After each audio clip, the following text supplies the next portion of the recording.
And we've got a special guest here that we will introduce in just a second, but we're here with the Agile Wealth Partners team. We got Steve here. Say hello. Morning. Nick. Hello. And then we've got Kevin from One America. And we really appreciate you coming on. We wanted to take a little bit of a deep dive in long-term care, but instead of talking about all the kind of classic boring things, we want to talk a little bit more about kind of the trends of long-term care, the types of long-term care, and then talk about some of the solutions and how that's been innovating. So, Kevin, could you tell us a little bit more about yourself? Thank you. I've been doing this for well over 30 years. I've been lucky enough or unlucky enough to have been through every market crash now except the Depression in 73, 74. So now I can say I've lived through a pandemic also. So I got experience in just about everything that can hit your financial buck. I've worked at every level of distribution, annuities, life insurance, long-term care. But at this point in my career, I've chosen to focus primarily on long-term care as a solution for clients, knowing as the population ages, and many of us are seeing with our parents now and the baby boomer generation, what an important need it is in your retirement planning and in your financial portfolio to have that risk covered.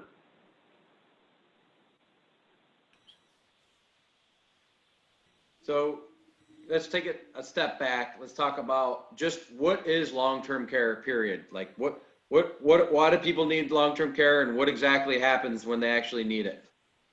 So long-term care is your coverage. It's your paycheck. Think of it as an income stream. It's the paycheck you're going to have in retirement at the exact time that you have found that your health may limit you from performing the obligations and responsibilities that you've promised to the people that you love. More importantly, it's that piece in your financial portfolio. You have to think about the life you envision for yourself at some point in time. And think of yourself being in a compromised healthcare event. Could be home health care, could be adult daycare, could be a nursing home, could be assisted living. Many people think of it as just dementia and Alzheimer's, but many of our clients are people that utilize this just because they've aged into it. We're living extended lifetimes, and their body has gotten to a point where they need additional help along the way. And they either can't, they can't get out of bed, they can't bathe themselves, there's something that has come up. But it allows them that income stream to kick in at the exact time they need it to help them meet their obligations and responsibilities and to live a lifestyle they've envisioned for themselves that includes maintaining their independence and dignity at that point in time. And not only that, but the independence and dignity of their family also. Who are going to be the caregivers, and the loved ones are going to be responsible for maintaining a lot of that caregiving should their portfolio not have it.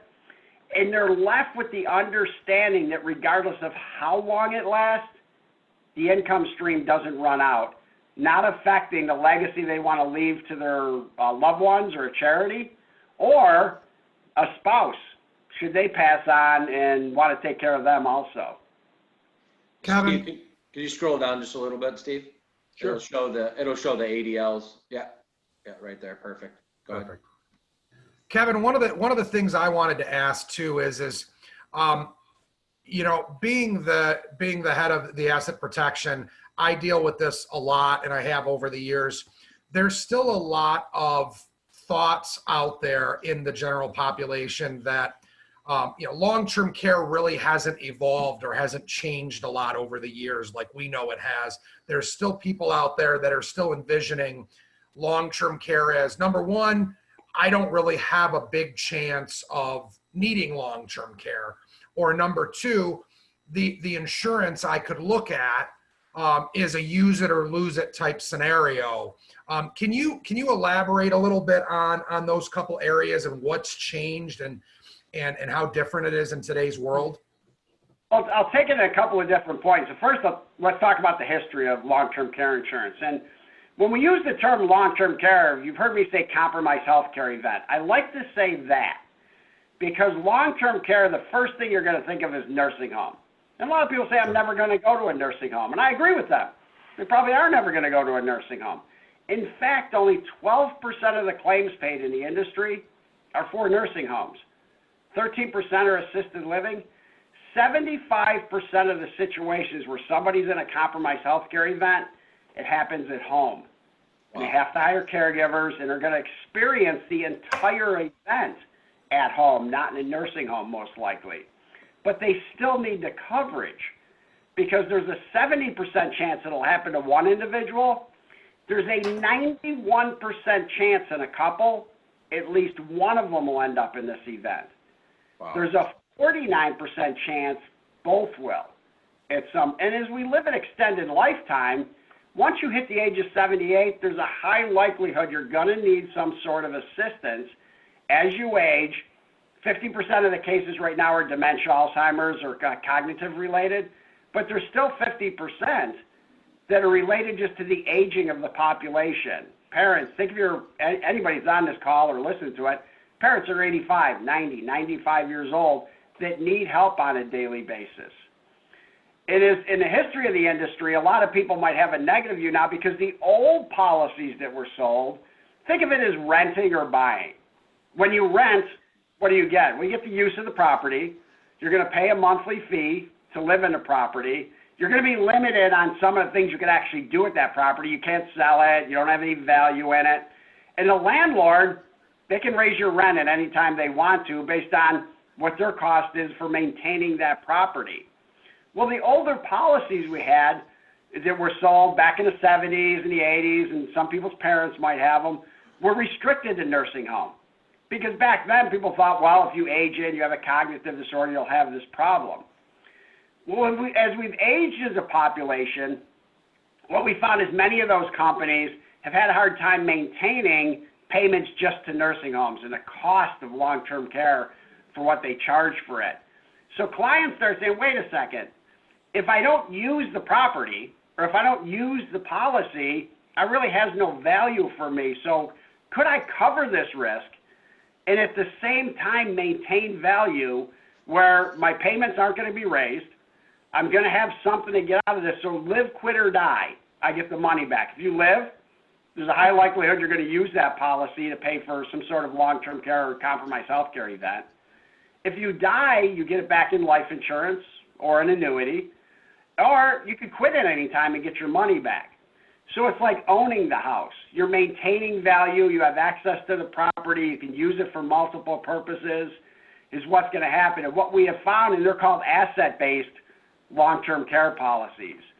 More and more of the population have realized if I can buy something that's guaranteed, that's going to extend and pay over the time that I need the coverage, and if I don't use all my money, or if I never use my money, I'm going to get it back, and at the same time I have access to all those funds should I need it. No one really ever cancels these policies because of the value they see in them.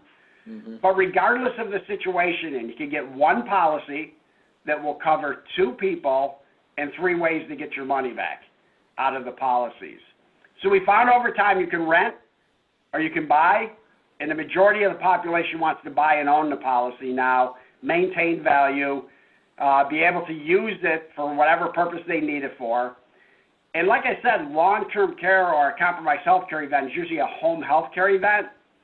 The most popular type of care that's raising right now is adult daycare. You have many people that are taking care of parents and still working. They'll be the caregiver at night. But during the day, their parents they're taking them to a community center or a place that offers daily care where they can do it at night then. You have assisted living facilities and you have long-term care facilities also.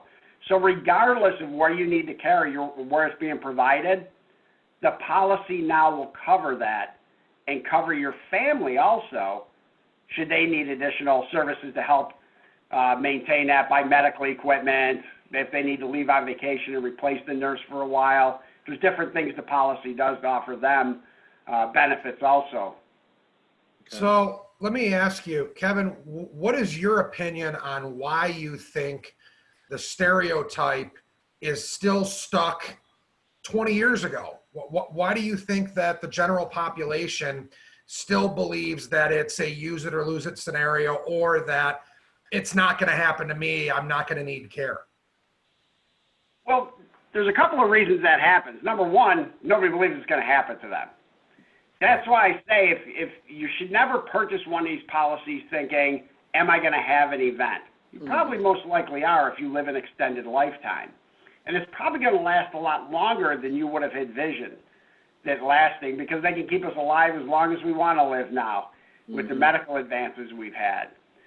But more people need to think more about what's a lifestyle you envision for yourself should you be in that position, and how can you maintain that lifestyle and that of your families. If you're just thinking of from the standpoint of, will I end up in a long-term care event, that's not a good thing to think about. Nobody ever thinks that they're going to need care or somebody's going to need to take care of them. It's more, it's a lifestyle you want to maintain. And if I told you to close your eyes and to envision you're in a compromised healthcare event, maybe you can't get out of a chair anymore, your knees and your hips don't work the way they used to, you can't reach for things, you need help getting in and out of the car, you're really not a cognitive disorder, but close your eyes and think about, you're looking out on the horizon, what are you envisioning?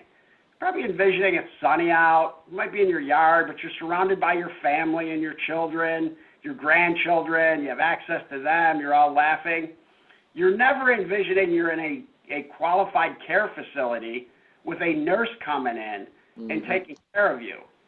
And how people end up there, there's a fine line between triumph and tragedy, and it's two things. One is having a plan, and number two is having that discussion with your family long before it happens as to what you envision that lifestyle being and how you're going to support it. And more families, more individuals move forward with coverage then. The other thing is, people, the only time their friends will ever talk about a long-term care event is in a negative sense. Yeah. They'll never tell you the benefits that these policies offer to families, that they're not financially destitute because they've had it, that mom or dad was able to get the care that they needed because they had the coverage. They'll bring up that one event where they had an older policy, it only covered nursing homes, mom was getting care at home, they wouldn't pay for it, so therefore, across the industry, everything is horrible for the client. But I think if you dig into these and you work with advisors like yourself, there's many options out there now to fill the bucket, that bucket of money that's going to maintain that lifestyle for them in a way that they want to go about doing it moving forward, with policies that will cover any situation that they and their family should find themselves in. It sounds like what you do is you give the client choice. It gives them choices to decide how they want to continue to live their life, whether they're in full physical or mental capacity or not. I mean, that's such an important thing, don't you think? It is, and there's a higher likelihood as you move forward in life that this is going to happen to you than just about anything else. And think about it in a different sense. If you went to the doctor today and the doctor told you you had a terminal illness, question to the doctor is probably going to be, what's the longest you've ever seen somebody surviving this? And if the doctor told you 20 years, you will sit there and tell the doctor, I will fight with every breath I have to beat that 20 years. I'm going to be that person to beat the 20 years. Yet when people think about a compromised healthcare event such as long-term care, they always think, well, and it's the same situation, they'll always think, oh, well, it's not going to last that long. I'll die real quick. I'll be the shortest person in that situation, so I don't have the risk. No, you're going to fight with every breath you have to be the individual that beats the odds. So you don't have to think about it from how short it's going to be. You have to cover a range. And I can tell you, One America, the shortest we've ever had, obviously, is less than a year. But the longest, we still have somebody that's on the books for over 20 years on our books. So as a population, you should be covering somewhere between 1 and 20 years of coverage, because you're going to fall within that range somewhere. You know where you're going to fall. It can be individual, to individual, but you're going to fall somewhere in that category, and that's why you need extended coverage. And you should be thinking, and the financial impact that it may have should last 8, 10, 12, 15 years. And I can share several stories with you on people that have been doing it for 15, 20 years. I want to follow up with what John said about choice.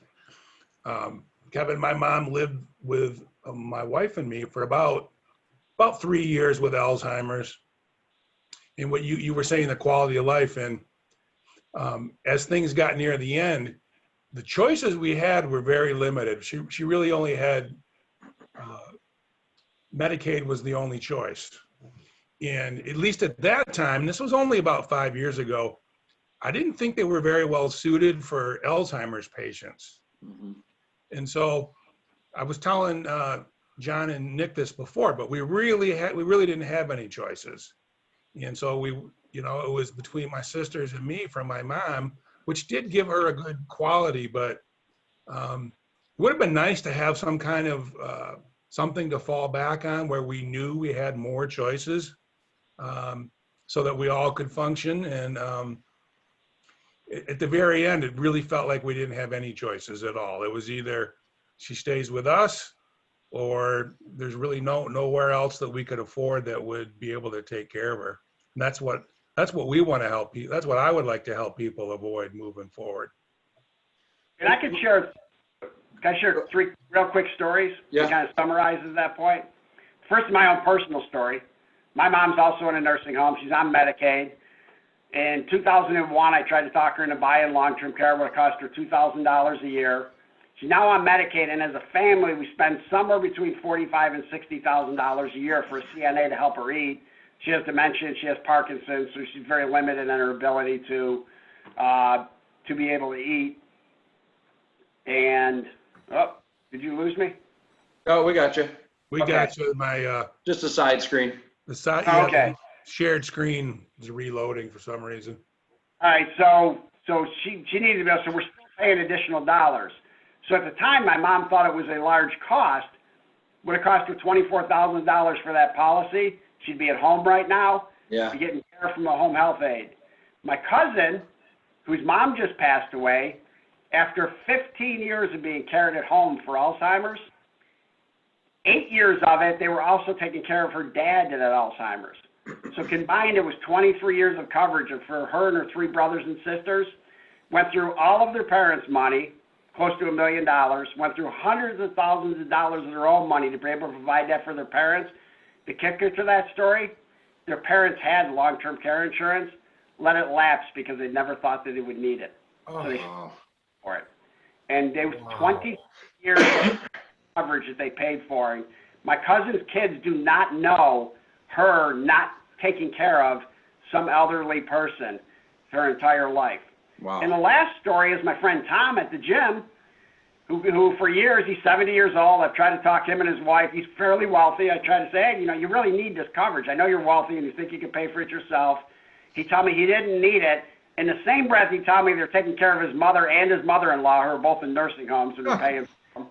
Well, he said that he didn't need it. One day approaches me and tells me he wants to buy a policy. I said, Tom, you've told me for 2 years you got enough money, you don't need it. He goes, I was on a golf course last Friday, myself and 4 other gentlemen. For 18 holes, all we talked about was getting long-term care insurance. Wow. The problem we had was we didn't know how to start the conversation, and we didn't know where to go to buy it. But we know that we need it. So if you think about 3 of those stories, everybody, the general public's very aware of the risk they're taking financially now. Yeah. The fallback is the people that ignore it, that think it's never going to happen to them, when they could have put up a little bit of money. It sounds like a lot at first. No. Cover a lifestyle that they've envisioned for themselves is going to be very expensive and impact other people. It's a great way to go with your dollars. But there's several stories like that, but those are 3 that really encapsulate my mom should have done it. The second couple should have never canceled the policy, and look where they left their family for 23 years of coverage. And the last group, which is men that never think this is going to happen to them, 5 of them on a golf course for 18 holes, that's all they talked about, was going out and get it, and they knew they needed it. And real quick, I want to bring this up too, because when it comes to, Steve, you can speak to this, and Kevin, I'm sure you can as well, but I want to talk about outside of the financial impact if you don't plan for it. What impact from an emotional and a physical standpoint does that take on your family that's helping you through that situation? Steve, you personally went through it. Kevin, I don't know if I know you said your mom's in a facility, but whether it's mom or some other situation, I'm sure you've been through it or seen it. Just quickly, from a mental and physical standpoint, what was that like for you guys? Well, I can say that it seemed hard to get the type of in-home care that we wanted or needed, with at least with the coverage my mom had, because if she had a sore on her leg that didn't heal, they'd send the nurse in. But if just because of the Alzheimer's, we really weren't getting that skilled nursing care to come in and help. So that we did our own research and went to classes. But by the end of that, Nick, the reason we felt like we didn't have any choices near the end is my mom was going through the night terror phase, and she was getting up 7, 8, 9, 10 times a night, and I was still working as a principal. Yeah. And still, I wouldn't change it. And I think the statistics, and I think Kevin said this, I mean, most long-term care is in the home now. But then I also got to think, well, what if my mom didn't have family that could take her in? Then what would her choices have been? Yeah. And they were very, very limited based on really having no financial resources or no insurance. Her choices were not there. And if you look at statistically, over 60% of caregivers suffer from a depression, many of them severe depression. Many of them are spending money to medicate themselves for the stress that it's putting on them. Many of them spend their own money. And across the board, a greater majority of them have shorter life expectancies than the person they were taking care of because of the stress that they go through. Imagine like my cousin, there's 23 combined years of coverage they were given to people that takes away from other things in life that are a lot healthier for you than doing that. But I think the best example for the importance of having coverage is when I talk to wealthy people. And when I say wealthy people, those are people in excess of $15 million in net assets that will say two things to me every single time. Doesn't fail, they say the exact same two things. I don't care if I'm in California, I'm in Virginia, I'm in Montana, I'm down in Texas. They all say the same thing. The first is, I can pay for the $15,000 or $20,000 a month that it's costing to pay for mom, but I'm really starting to feel it out of my checking account, and I wish somebody else was doing it. There had to be a better way to finance this than me paying for it. The second thing is very eye-opening. They always say, I never knew it'd be this hard. I wish I had someone to help me. Mm-hmm, exactly. I would pay just for the services to get help. And it's the additional things. It's the paying the bills. It's the lining up to care. It's getting them back and forth from the doctor. They said it's a full-time job. I never envisioned that. I thought I would just pay for it and all this would come. Mm-hmm. But I'm spending hours a day afterwards chasing down doctors, paying bills, coordinating their estate, all these things that could have been covered for pennies if I would have taken the time to, or my parents would have taken the time to get coverage at some point in time. It's really eye-opening when people that can pay for it say it's not only about the money. Yeah. It's about how it affects you and your lifestyle. Right. Watching what your parents are going through too. Yeah, and I kind of want to ask this one last thing, and then let's summarize and let's finish with this. But Kevin, I want to talk about, you just talked about how all these things seem overwhelming, all the stuff you have to do that you don't realize. Can you talk briefly on care coordination and how that has really evolved and how it's now built in to most plans and what it really does for you? And what does that mean? Care coordination, as I refer to it, is your 1-800 friend in the business. It's a group at the individual insurance company that takes a phone call from the family, the caregiver. It's very rarely the patient that's calling us because of this. Mom or dad had this policy. I have no idea what it covers. They're in need of care right now. And a lot of people don't realize when you get into these events, whether it's home health care, whether it's assisted living, you have to put a plan of care together. And they're like, what is a plan of care? Well, it's detailed notes from a doctor, maintaining that the client is long-term going to need all of these services, they can't meet 2 of the 6 ADLs. What care coordination does for you is, number one, gives you the opportunity to call One America or whatever company you're dealing with. Say, tell me more about the policy. Tell me how we file a claim. We pay for the services directly. So a family would never have to worry about writing a check. We'd send them a statement, but they just tell us where's the care coming from. We will call them. We'll put the plan of care together. We'll make sure the bills get paid. We'll contact the doctor and make sure everything's up front. But more importantly, they offer emotional support also. There's several situations where family will go, as we just talked previously about depression and the long-term mental effects on this, they need someone to reach out to. They need someone to talk to and say, help me through this. I'm in this situation. How can I get through this? And people find it very reliable.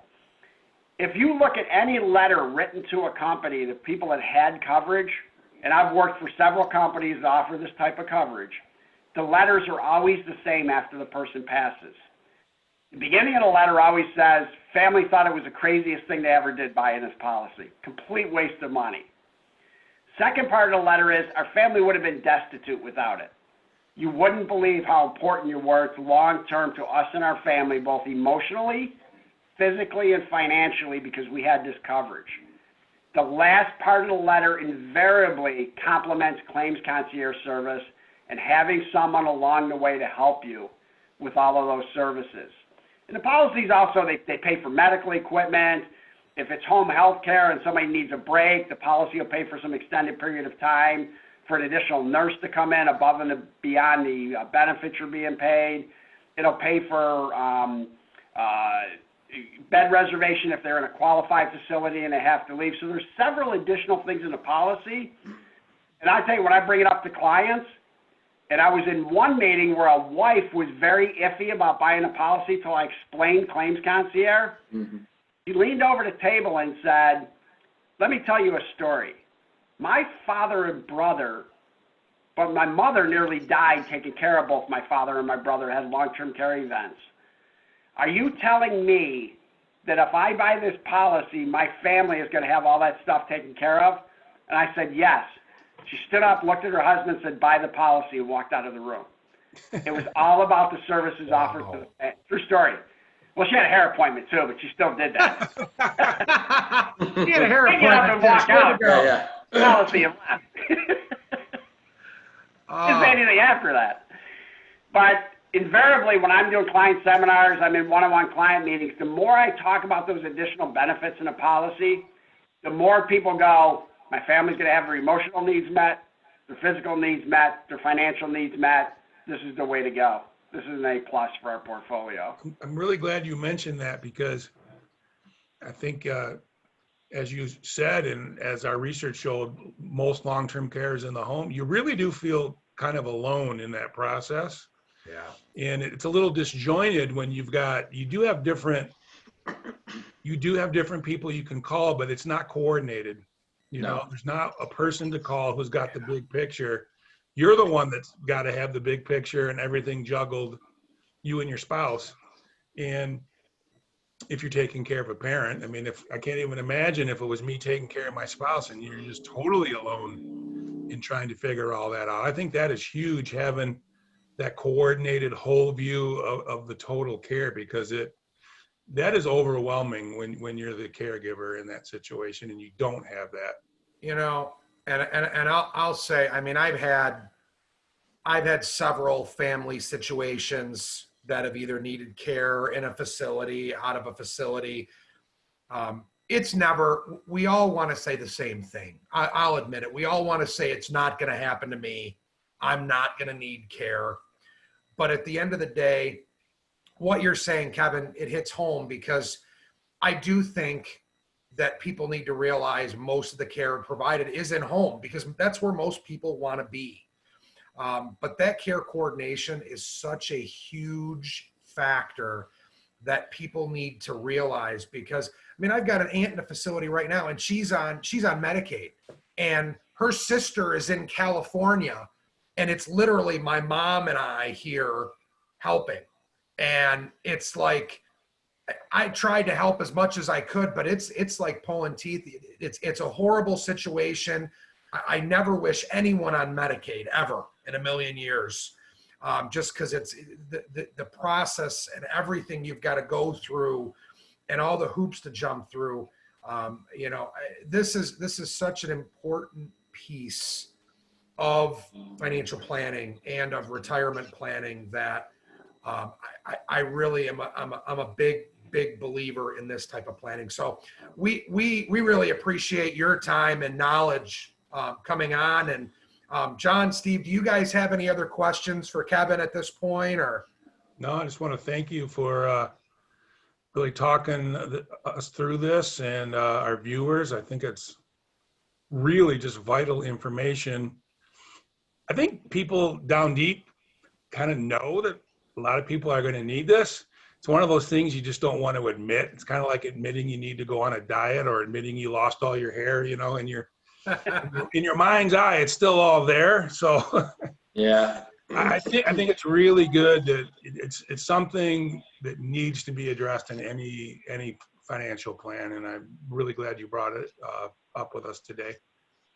And So yeah, Kevin, I appreciate your time and your knowledge. You can tell that you live and breathe this stuff. When we first met you, we sat there and had a good lunch a couple months ago, and I could tell from then on that you were you knew your stuff and you were right on. And so I appreciate you coming on and trying to share some of this with people. Again, like Steve said, it's almost like a denial thing, you know what I mean? And it's interesting when we do planning for clients, we've got two buckets. We got three.